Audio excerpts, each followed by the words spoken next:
Life is all about perspective. Make sure you choose the right one, because I'm telling you, man, it'll lead you down the wrong path or the right path when you're looking at life. What is up, guys? It is Wednesday, November 12th, 2025. We're at the Bitcoin block height of 923,343. TikTok next block. Feels like it's the 13th. But anyways, damn, Veterans Day was yesterday. I'm getting all confused with all these videos I'm doing. But anyways, I hope you guys are doing well. Good to see you guys. Thank you for coming back. My views have been dropping on YouTube, man. I don't know, man. I don't know. I haven't been doing my live streams, and I feel free and stuff like that. And again, I listen to the market. You know what I mean? So I don't know, man. Maybe I should just take a break from YouTube for a bit. I don't know. I'm contemplating that, because either I'm making terrible videos, or YouTube doesn't like me, or you guys don't like me. I don't know. But I'm just trying to get the message out. But anyways, I got a story to tell you guys. So I was doing one of my membership videos yesterday, and I was showing what I was getting from my Veterans Day meals. If you're not a member of the channel, please consider it. There's a membership that says join right next to the subscribe button. I got a lot of membership videos up there, and I take you on some fun adventures with me, so consider that. And it's crazy. And if you want to support the channel, there's some links down below if you want to zap some sats or whatever. I really, really appreciate it. But so long story short, I was at Chipotle, and I was in line, and I was getting my deal. Just ate some food. I was getting my deal for my military, my Veterans Day deal. And I seen a guy in front of me. He was in line, and he was getting some stuff too. And, he was tatted up and looked kind of like a, burly guy, not burly, but he was, he wasn't no low T, punk of a dude. He was a solid guy, right?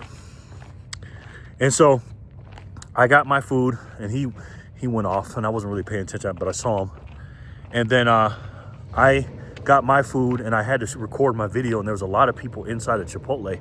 So I went out to the, how they had those balconies you can go outside and eat. So I went outside, and I saw him when I walked out, he was way over there in the corner. So I didn't, I don't like to sit like right next to people. So I just sat at the table right by the door, because he was like 4 tables down, because I didn't want to, get into space or whatever. And so as I'm sitting down, I'm getting my food out to record it and show you guys what I got and tell you my story and stuff. And all of a sudden the guy goes, "Hey man, thank you for your service." And I looked at him, I said, "Oh, thank you, man, I appreciate that. I really do, thank you." And so I sat down, and see this, I'm recording a video, and there's some workers over here, and I think when they're not in the legal perspective, I think they think, "Is he recording me?" So I gotta go away from him. He's over there working. And so as I'm sitting down, I turn to him, I go, "Were you in the military too?" He goes, "Yeah." So I get up, I go over there and shake his hand. I said, "Thank you for your service." I said, "What branch of military are you in?" He said, "Navy." I said, "Me too." He started telling me where he was at and where I was at. We started trading.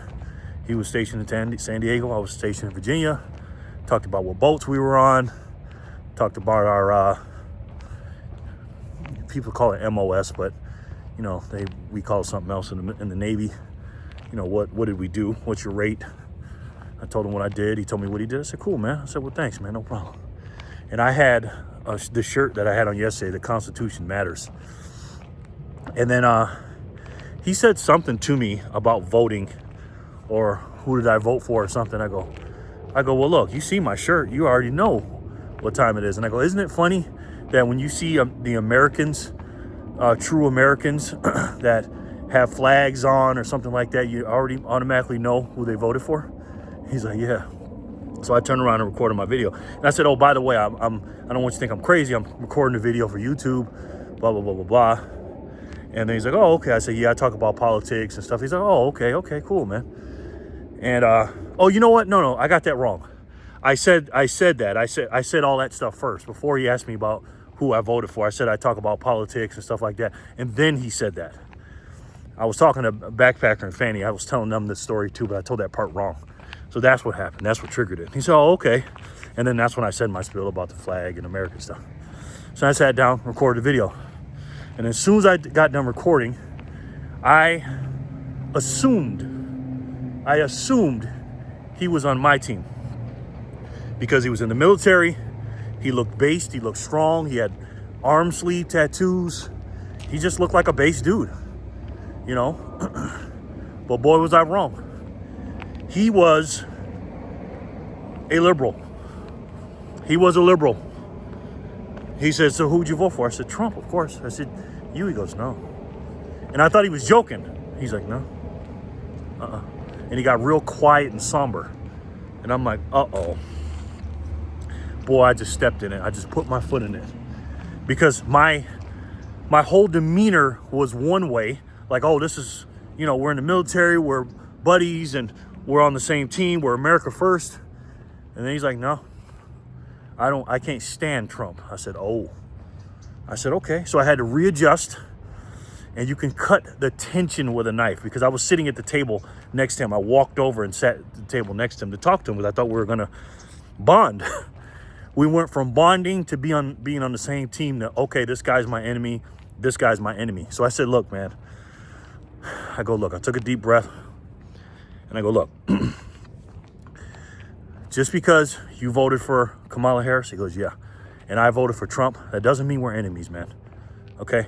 We're Navy brothers, and we're brothers in God, under God, right? He goes, yeah. I said, okay. I go, would you like to discuss this? And we can have a civil talk, or do you just want to? He goes, we could talk about it. He goes, but I just got a question for you, man. He goes, and you could tell he was listening to me, but he was a little bit more fired up than I was. I was calm, right? But again, he's a white guy. And I told you about white liberals, man. They cannot stand when people look like me or on the other side. They just don't like it. And he was just like, what has Trump done for you, man? Like, he really wanted to know. He generally wanted to know that. And I could tell. I go, well, he doesn't necessarily do something for me, because I don't need him to do anything for me. I don't need anybody to do anything for me. You know, I'm a grown man, and I take care of my household. I said, but the reason I voted for him, because the last 4 years, in my personal opinion, in my view, I said, were a disaster to me. And Trump has been cleaning it up. I said, I like the fact, I completely agree on his stance on closing the border. We needed the border closed, and getting rid of the illegal immigrants. We need to get rid of them. He goes, okay. He goes, and you could tell he's just shaking to tell me his story. He goes, but how do you feel about him snatching black and brown people off the street just because of the color of their skin? I said, well, that's your perspective, with all due respect. I said, I don't see it that way. I don't think he's just snatching black and brown people, because I am a black person. Because you're saying people like me, I don't fear 1 second that I'm going to get detained. And if I am with a bunch of people that are illegal in this country, because that's probably a way that I would get detained, then I may get detained and get, have some handcuffs on me or something like that. But then I'd show them my ID and I'd be good to go. I don't think they're, detaining people or taking people off the streets just because they're black and brown. And, if they have their identification, I don't think they're just taking legal citizens off to other countries. Do you think that? He goes, oh yeah. I go, oh, okay. I said, can you give me some examples? And then he started talking about this certain mom did this and blah, blah. I said, okay, that's fine. I said, did they get deported though? He goes, well, I don't know about that, but just going through that. I said, okay, that's fair. Right. And he goes, well, how do you feel about the ones that are going to court and then they're snatching them out of the court? I go, well, if you came here illegally you're a criminal, number one. I don't separate the two, bro. I don't separate it saying, hey, if you come over here and break the law when you come over, I don't separate them from a gang member or something like that. Are they worse than them? Sure. But if you broke the law, you broke the law.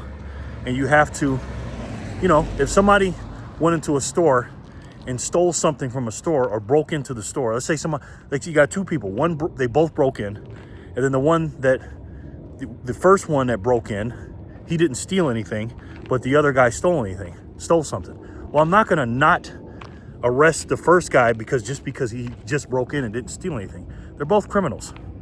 He goes, yeah, I know, but you know, when they're going to court and they're trying to do their thing, I go, well, the reason why they're getting there because sanctuary cities are not helping them with the illegal immigrants. They're going to the places where they know the illegal immigrants are. We have an influx of them, bro, so we have to get them out. Now, let me say this to you, man. I understand where they're coming from, and I was giving them sympathy. I understand where they're coming from, and I understand why they did it, right? I completely understand. But that doesn't mean that they should do it. I'll give you an example. If I had a brother that was selling drugs illegally, right, I wouldn't want him to do that. But let's just say, you know, he couldn't get a job or whatever he was doing, and he just had to do that to, let's just say, you know, that was one of those things he had to do. I know you don't have to do that, but let's just say he had to do that to make ends meet. I go, look, man, I understand where you're coming from, but you know you're breaking the law. If he gets busted, I'm not going to get mad at the police officer. And I told him this. I said, I'm not going to get mad at the police officer for arresting him because he broke the law. Now, again, do I think, and I would tell him that. I would tell my brother that. I said, bro, you got caught. And again, I know people that are illegal immigrants, and I love some of these people. But if they get caught, that's what happens, right? You should have took care of that stuff. Well, they were trying to when they go to court. I go, they're only arresting the people that didn't win their court case. If you won your court case and you got, you know, in and they let you in and stuff, as a citizenship, they're not going to arrest those people. They arrest the ones that are illegal and they lost their court case or whatever, or didn't get legal status. That's what they're doing, man. And he's like, well, yeah, I understand that, but, you know, it's just, isn't it inhumane? I go, I think it's, he goes, because they used to have buoys out in the waters where it had spikes on them and stuff like that, and people were dying. I go, yeah, that's pretty bad. I don't want people to die when they're swimming, you know, trying to cross the border. I get that. I go, but the way I look at it is, if there was a barbed wire fence in somebody's property and I'm trying to break into their property and I die on the barbed wire fence, sure, I don't want them to die, but you're trying to break in, right? They're using that as a deterrence, man. And again, his whole thing was coming from emotions, right? And empathy. And I get emotional and I'm empathetic too. But at the end of the day, you got to put your logic first, man. I go, look, man, I'm unapologetically America first. He goes, and I threw him a bone a couple times. He's like, well, what about the money you sent in Argentina? You know, I don't like the money that was sent to Argentina, but then I've been deep diving into it and why he did it. And I found out it was a credit swap and all the things that he's doing with the money and it's an investment and stuff like that. I didn't say that to him. I just said, yeah, I don't like that. I don't like the Epstein file stuff. I don't like certain things that he's doing, and I try to get on his side. I said, but his ideals align with me more than the other side. You know, I go, I'll give you an example. I go, as a black man, I think the Democratic Party is terrible for black people. And he just sat there. I go, I can't stand Kamala Harris. Did you like Kamala Harris? He goes, yeah. I said, okay, no problem. He said, I loved her policies. I said, what policy did you like? He goes, well, I loved the fact that she was going to give $25,000 for housing. Right there, when he told me that, I knew that he was financially illiterate, right? Because the thing is, if you're giving $25,000 to people that are first home buyers, what's going to happen? First of all, where's the money going to come from, right? Nothing in his life is free, and I told him that. And I asked him, I said, where's the money coming from? He's like, well, we're spending all this other money. We can put it in something else. I go, okay, that's fair. I said, well, I'm going to tell you where the money's coming from. The government, red and blue, I told him, they print money, right? So when you increase the supply of dollars, and his eyes started glazing over, it makes the dollars that you have now have less purchasing power. That's first part. Second part is it's going to automatically raise the prices of all the houses at least $25,000 because you're giving people $25,000 for housing. So it's a double-edged sword. And the third thing is you're giving people something for nothing. So it doesn't help them. Hurts them in the long run. So he didn't understand that, but he loved that policy. Then he turns around and says to me, oh, well, do you like Trump's 50-year mortgage plan? I go, yes, I do. He goes, what? Now, again, he just told me he liked the $25,000 house credit or whatever. But, you know, $25,000 for the house, but he doesn't like the 50-year mortgage. Now, I'm not saying they're the same thing. I said, what do you think? Why do you think that is? Because, again, if Kamala Harris would have came out with that or Joe Biden, he would have loved it. But it's Trump, right? And I go, well, let me tell you why I like it. I like it if you're financially literate, like me and you are. That's what I said to him. And I said, what do I mean? I said, well, if you buy that house for if you buy a 50-year mortgage, two things. One is you're going to have lower payments, right? So let's say the house is $200,000. So it's not going to change the price of the house. It's just going to be front-loaded with interest. The interest rate is going to be higher. You agree with that, right? Then, well, a 50-year mortgage and a 30-year, right? He goes, yeah. I said, okay. At least he knew that. I said, okay. Now, what's going to happen with that? Let's say normally with everything, taxes, escrow, houses, you know, your insurance on your house, everything. Let's say the whole price is $2,000 a month on a $200,000 house for 30-year mortgage. Well, let's say hypothetically you choose the 50-year mortgage and you bring it out to however many payments that is. I think it's 480, I believe. Something like that, instead of 360 payments. And I go, let's just say it drops it down from $2,000 a month to $500 a month. Well, here's the thing. Number one, you got a roof over your head. And number two, instead of paying $2,000 a month, you're paying $500 a month. I mean, $1,500 a month. You're saving $500. We're cool on that, right? He's like, yeah. I said, okay. What a smart financial person would do, well, financial literacy is simple. They know they're not going to live there for 50 years. If you live there for 50 years, you're a fucking moron. You're an idiot, right? He goes, yeah. I said, okay. And I got to walk him through this. And this is where I lost him. I go, that $500 that you're saving, you could take that $500 and put it in the market or buy something like Bitcoin and I didn't deep dive Bitcoin because I know he doesn't like Bitcoin. But you can put that in the market. And again, let's say your interest rate, because again, it's going to be a lot higher with a 50. Let's say right now interest rates on a 30 is 7%. With a 50 and maybe 10%. Who knows? I don't know what it is. You got to put it in the market where that $500 is not only giving you a higher interest rate or a higher return than you're paying on the interest that you're borrowing from, but it's compounding as well. Because remember, I said, you know this, that, you know, the mortgage payments are front loaded with interest. We know that. And as the payments go, you pay less and less on the interest and more on the payment, on the principal. I go, that sounds like a solid plan, right? And then he's like, I don't know. Because then he would have to agree with me that that was a good plan and Trump came up with a good plan. I said, that's what I would do. And I said, I'd live there for 10, 15, or 20 years. I wouldn't live there for the 50 years, right? And he's just like, because he's agreeing on everything else. But then when it comes to, oh, man, it sounds like a good plan, he's like, nah, I can't agree because it's Trump, right? I go, all you'd have to do is do one or two things. Either refinance and get some more cash and pull the equity out of the house and then put that all into the market, or you can sell the house and then take the money that you made on the side for those 10 years or 15 years or 20 years, and that'd be part of your retirement. And then you can do it again and buy another house. He's just like, no, I wouldn't do that. Not because it wasn't a solid plan, because it was Trump. And so when he's saying this, and I started talking about Kamala Harris and how the Democrat Party are basically very terrible for black people. He says, how so? I said, well, as a black man, because I'm a black man, so you're not going to tell me how I'm living. I had to let him know. And I kept saying that. Me as a black man, I don't get down with Kamala Harris, because to me and Barack Obama, to a lesser extent, they're not really black to me. He goes, what? I go, they're not. I'm going to tell you why. Kamala Harris, here's a couple things you need to be a black person in my book as a black man, because that's my lived experience. Number one is, did you live in a black household?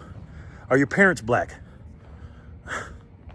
Meaning, is your mom and dad or your grandparents, because my grandparents were Southern black people, and hers were not.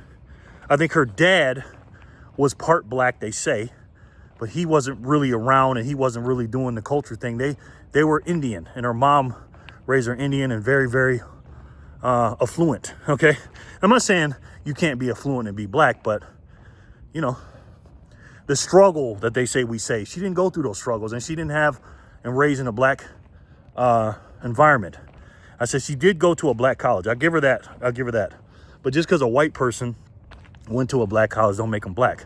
That's the first thing. The second thing is, from my knowledge, I said, her family didn't descend from slaves. Did they? Mine did. So when you're talking about the blackness and you grew up rich, you didn't grow up in a black house or black neighborhood, I don't believe, because she grew up in a very affluent, and I didn't either. I grew up in the suburbs, lower suburbs. And your parents wasn't descendants of slaves. To me, you're not a real black person. You're just a person with darker skin. You had Indian culture, you ate Indian food. And for her to tell me that she washed collard greens in a bathtub, and I know better because my family is from down south, and then she has and I'm saying this to him, and then she has a rally with a black rapper girl shaking her ass and, you know, doing this at a rap concert for one of her speeches. To me, that's just demeaning, and that's dumbing me down, because they'd only do that to us. And for her to start talking different when she talks to black people, that's dumbing down to me. I don't like that. And I feel offended by that. Not in a pussy way. I just feel like you're insulting my intelligence. And also, too, Barack Obama, to a lesser extent, his family didn't come from slavery. He didn't grow up like a black person. He was raised by white people. He was raised by his white mother and his white grandmother. He married a black woman, but he didn't go to a black college. He went to Harvard or Yale, wherever he went. So to me, just because you got black skin, and again, I'm not saying he didn't, because this is what they'll say, the race hustlers. Oh, well, it doesn't matter. He's got a drop of black blood, meaning you're using the same thing that the slave owners say, which are bad. But when it comes to your argument, you got to say that. And then you got to say you're a victim. And I go, how is he a victim if he grew up with privilege, went to a great school, became a community organizer, and then he was in Congress, and then he became president? If that's a victim, sign me up, okay? So again, that's my lived experience, and that's how I see it. And that's my perspective. And so he just got quiet, and he knew, he was like, man, he was just basically, no matter what I say, because again, logic's facts and truth, Democrats and liberals are allergic to that. And I was saying these things, guys, in very, very respectful taste, in a nice tone. I wasn't getting mad at him at all. And I was telling them from my lived experience. And then my food was on the other side, so I had to keep looking back to make sure nobody stole it. So I says, hold on, let me get my food. As soon as I got to grab my food, and he was shaking while we were talking. He had his burrito in his hand, he's shaking. And as soon as I turned my back to get my food, he's just like, okay, I'm done with this. Because he felt like, oh my God, I was bombarding him with all this stuff that was completely opposite of what what his worldview was, his perspective. And as soon as I did that, he's like, all right, well, you have a good day, man. Nice talking to you. He shook my hand. He was respectful. I'll talk to you later, man. Have a good day. I guarantee you, if I was a liberal and we would agreed, he would try to get my number and hang out with me. But because we disagreed and we thought different, he wanted to get away from me as quickly as possible. And this is why I say, guys, politics matter, okay? It does in this environment.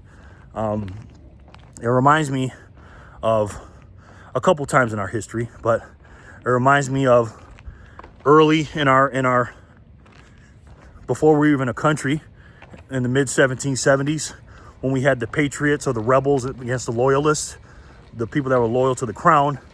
Then you thought about the people in the 1800s that wanted to end slavery, and before the Civil War. And then you had, of course, the 1960s, You know, today is similar to those. So this ain't the first time in history, but the first time in my lifetime, in my 50 years. I've lived through 9 presidents, okay?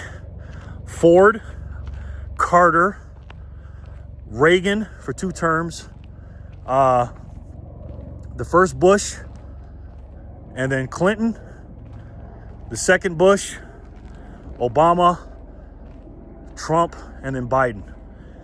Those are the 9 presidents that I've had. And again, since Trump came down the escalator in 2015, in my lifetime, in the last 10 and a half years, especially today, I have never seen this country this divided. And it's all about perspective. And we were talking about this yesterday when it comes to the mainstream media. And this guy told me he used to be a libertarian. But from my perspective and my view, he was lied to by the mainstream media. And again, I am objectively saying they're lying, but I'm not objective when it comes to my perspective because I am biased, right? I lean more towards the MAGA, America First, anti-democratic party. So I know that, you know what I mean? But you got to know the history, man, of what's going on here. You know, when I was going back to the early days, when you had the Federalists, how you doing? When you had the Federalists, that's the first party in our country when we didn't have a country. And, you know, they were for big government. And then you got the Thomas Jefferson wing of the Democratic Republican Party. And again, that section or party broke up to the party we know now, Democrat versus Republican. But the Jeffersonian Republicans, they call them, or the anti-federalists, they went against the Federalists because they thought they were too much into big government like it is today. And they kind of crushed them. Like I was talking about with the Jeffersonian Republican Party, that's what Trump needs to do, you know, for the next 24 years, the next, you know, few cycles. That's what we did. That's what they did for 6 election cycles. That's what we need to do today to get rid of these bad ideals. Because this guy went from a libertarian to basically Trump deranged. Because what he was saying made no logical sense. And in my personal opinion, he was lied to by the mainstream media. And why do I say he was lied to? Am I saying it because I'm against the mainstream media and they say something different than I say? That's part of it. But again, objectively speaking, the Democrats lie. They've been caught in so many lies. And when I say the Democrats, I'm talking about the politicians and the 5 networks, the ABCs, the CBS, the NBCs, the 6, PBS, CNN, and MSDNC. They all lie. They've been caught in lies. They've said so many things and they're so biased towards the Democrats that, objectively speaking, they have lied. I'm not saying Fox News doesn't lie and they're not biased, but not to the level as them that you can see in the ratings, and you can see videos, and there's always videos showing what they said one time when they were protecting the Republicans or being a hypocrite or something like that versus the other. There's always a video of these people being hypocrites. But when you live in an echo chamber, like I was talking about yesterday, then Trump derangement syndrome is something that, you know, again, is manufactured by the powers that be. Let's just say they don't like him, and everybody keeps saying, "Oh, he's for the billionaires, this, that, and the third." I'm not saying he's not. I'm not saying he doesn't have billionaire friends, but trust and believe, when it comes to the blob and the apparatus, he's not part of that club, guys. That's why they attack him on every angle and every little thing they can, and they threw everything and the kitchen sink at him. And again, I'm not saying he's perfect because of those things. I'm just saying that's the reason why I'm on his side, because he's anti all this stuff. He's his own man. Do I like everything he says and does? No. But I don't like everything someone says or does in my own life. I don't like everything my parents used to say to me, or my grandparents, or my kids, or my grandkids. That doesn't mean I don't love them and respect them and I'm not mostly with them. So, again, to finish this up, you got to look at how you're looking at things, because your perspective is based on a few characteristics, a few things. Number one, probably your parents, how you were raised in a household, your religious beliefs, what you watched on TV, what you learned in school, your friends around you, again, the programs you watched, the things you read, the information you gather in news. It's all filters that are built up over the years that people have to go through to get the information to you, because those filters have built up of all those things that I said, and you look and your worldview is based on those things. And for him and me, we were looking at each other like we didn't agree on anything at all politically. We agreed that we both love the country. We agreed that we're both God's children, and we agreed that we were both military brothers. Other than that, that's it. He just didn't understand, as a black man, why am I not a victim, and why I don't hate Trump, and why am I not liking the border stuff. He was more emotional. I'm emotional too, but he was more emotional than me. He had some logical stuff too, but most of it was emotional, and I was more logical, and that was it. And that's why we seen things different. And there was nothing I could do to change his mind, and there was damn sure nothing he could do to change my mind. So with that being said, we still got to get out here and do the work and focus on the people that we can change and open their eyes and not waste time with them. But hopefully maybe I planted a seed in his head to see a black man think the way I think. And I told him I'm not a conservative or a Republican. I'm a registered independent, and I'm not a Republican, and I'm not MAGA. I do agree with 80% what MAGA does. There's 20% that I don't, and I told him all the reasons I don't. And I objectively and told him the things I felt. But he was all on board with everything the Democrats said. He said he loves Kamala Harris and he loves Joe Biden. And the only reason he likes him because of emotional stuff and free stuff. And he hates Trump, and Trump's bad. And that's what we're fighting against. So again, guys, get out here and fight, but make sure you're fighting the right fight, and you're fighting and knowing your enemy, but knowing the people that you can switch over to our side, and make sure you don't waste your time on the people that's your enemies. Let me know what you guys think in the comment section below. And again, guys, when I say enemies, I'm not saying you hate them or nothing like that, but they want something completely different. And a lot of people, they don't even know it. They're just ignorant to it. And what we have to do is we have to add up our soldiers on our side. We have to add them up. How many would we have on our side? Again, with the America First Coalition, not MAGA, the America First Coalition, because I'm sure there's some MAGA people in there that are traitors, and they're not really MAGA, they're just fake MAGA, right? The people that are America First Coalition, like Elise Stefanik from New York State, her liberty score is like in the 40s. She's not a really America First patriot, but you know, she's getting along board and she's fighting against communism, right? It's a big tent or a big umbrella party, and we need to get as many people on our side, because again, one person away from them and on our side, that equals two. That's one vote against them that they don't get, one vote that they don't get, and another vote we get. So it counts as two. So every one person that you get counts as two. And then if they get one person, they get one person. Because again, we want America First policies, but most importantly, we want these monetary systems that are in place to break. And even though we disagreed on something, one thing I think me and him agreed on was inflation. Now, he doesn't understand it, but it's our job to teach what true inflation is. And it only comes from one place, ladies and gentlemen, for the most part. And we got a supply and demand thing going on with houses and goods and services, and demand with too many illegals here. But the real true inflation, most of it, 90-something, 80% of it, comes from one place, and that's Washington, D.C. And that's the money printer, where the quintillioniers are.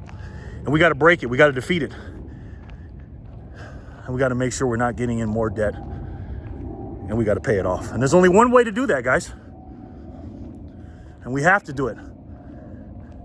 We have to have the America First Coalition here first, and we have to make sure that this technology and this money that will break up this monopoly of oligarchs, real oligarchs, and evil people, is the base layer of money. And this money and this technology going through this paradigm shift is the only way we're going to break this system, stop inflation, pay off the national debt, and get our country back on track, and people working for their energy and be able to keep their energy without investing and feeling like they don't have anything left to give, and they don't have anything in their bank account. And if I had to take a guess, I'm pretty sure you guys already know what that is. It's the best way to save. And for me, the only way to save. And that's Bitcoin. I love each and every one of you, and I'll talk to you soon. Peace and love, guys.